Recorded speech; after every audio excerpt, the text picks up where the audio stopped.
over the Canadian system and whether or not it's working for Canadians. And one voice that we... I'll say that. Well, my doctor. Well, why did the doctor say that? Well, because he's got just more or less a background on me. Right, but the doctor doesn't know how W.C.B. operates claims. Right. So it doesn't really matter what he thinks. It's what we can do according to policy. Okay, now, The health minister, the Alberta healthcare system is recession-proof. It's great to see so many people here. I sure enjoyed the bananas, didn't you? Well, that's a big one. The health minister claims, no, that's just your imagination. Because in fact, there is no theory behind what I'm telling you. It's all provable. And what I'm saying is provable is that the pharmaceutical industry doesn't want to cure people. Mr. Speaker, I think the Justice Minister should respond to this.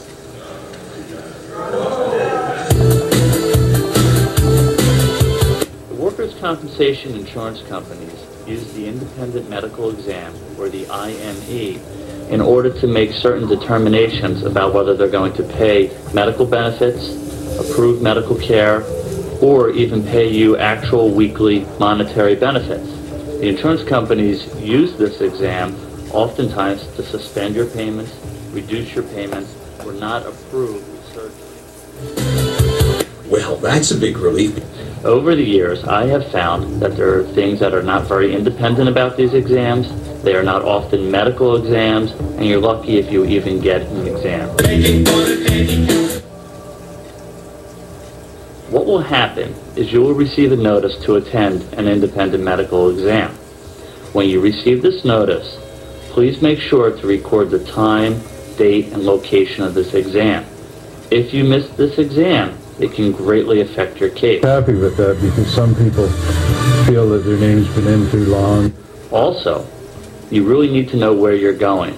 Believe it or not, many of these medical examiners do not have the exams at their office since they don't even have an office. In fact, I remember one time where I received a phone call from a client who went to an office that was down an alley. When they got there, the people in the office had no idea that there was an exam that was supposed to take place.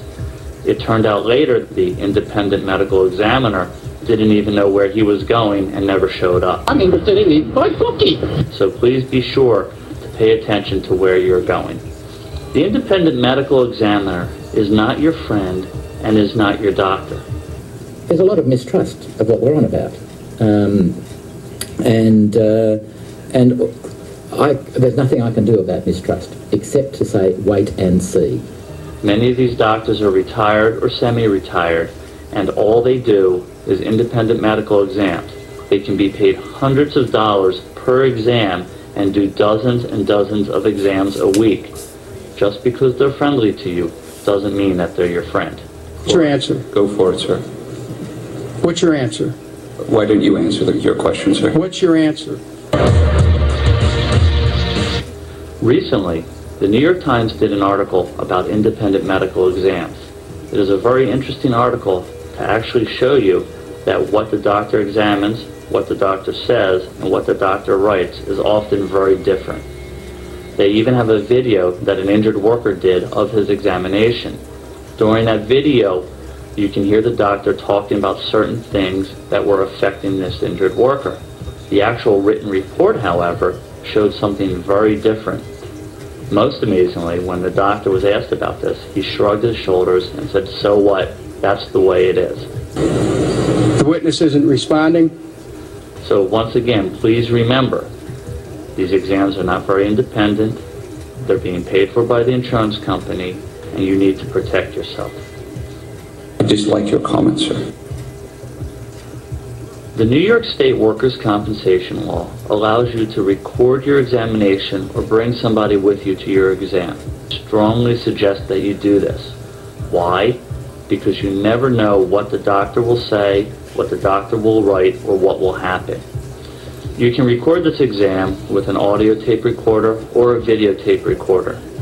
Do not be intimidated by the doctor's assistants or by the doctor. The law allows you to do this. What I'm going to say is this: how well we do in defending our right to health care will depend entirely on our will to fight. In fact, I had one case where the doctor refused to let my client tape record the actual exam. After some phone calls back and forth to the IME scheduling company, the insurance company, and the doctor's office, that IME decided that he himself would also videotape the exam.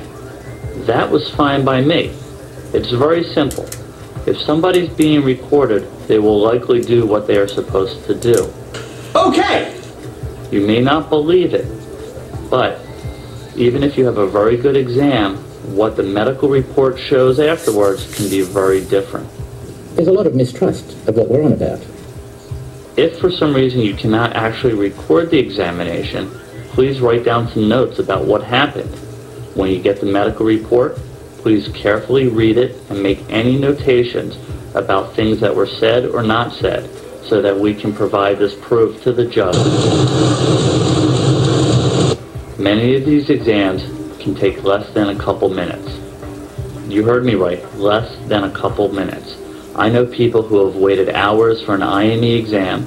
They go into the office, they see the doctor for maybe 2 minutes, 5 minutes if they're lucky, and that is it. And to ensure that the next generation can also have the same kind of quality of life that we're enjoying in Alberta today. We've had people who walk into an exam room, the doctor tells them to sit on the table, to get up, to take 2 steps, then the doctor leaves. Miraculously, that doctor then produces a 6-page report. The witness isn't responding? There are those IMEs that will actually produce a real exam. They will touch you, tell you to do certain tests, even take measurements. Unfortunately, that doesn't happen that often. Well, that's a big relief. After the exam, the insurance company will have 10 days to provide you with a written copy of the actual examination. Please keep a copy of the exam and the envelope that you received. Many times, if it is not sent to you in the proper way at the proper time, we can have the judge throw the exam out, especially if it's not very helpful to you. Now notice that your constituents, the electorate, that's us voters, are onto your pork barrel special interest tax and spend scam. I have to remind you, the insurance companies use these exams to stop your payments, cut off your treatment, and basically make your life very miserable. And people were mad, and they let the government know it. The big insurance companies, the big healthcare providing companies, the nursing home companies, and especially the drug companies put relentless pressure on governments right across Canada to do exactly what this government keeps trying to do. Who can take your money? Who can take your money? With a twinkle in their eye. A twinkle in their eye. Take it all away and give it to some other guy. The government. The government. The government can. The government.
Instead of getting fired, hey, we'll give ourselves